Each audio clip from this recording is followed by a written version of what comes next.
How to change language in Duolingo app. That's what we will see in this video. But before we begin, make sure to subscribe to the channel and ring the bell to get notified whenever a new video is uploaded.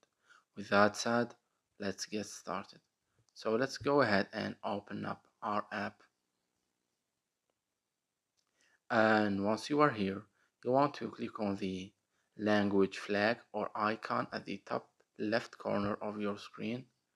And after that, click on this plus icon that says course, and here you will be able to choose a new language to learn depending on your native language. So uh, I'm going to choose a new language from the English speakers section.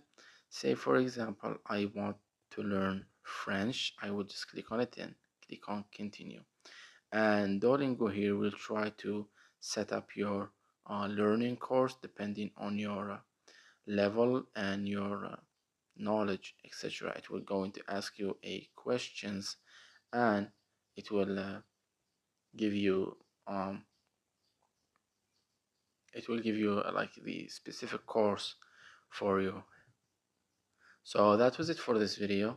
That's how you can change the language on Duolingo app. If you have any questions, please leave them in the comment section down below. With that said, see you in the next video.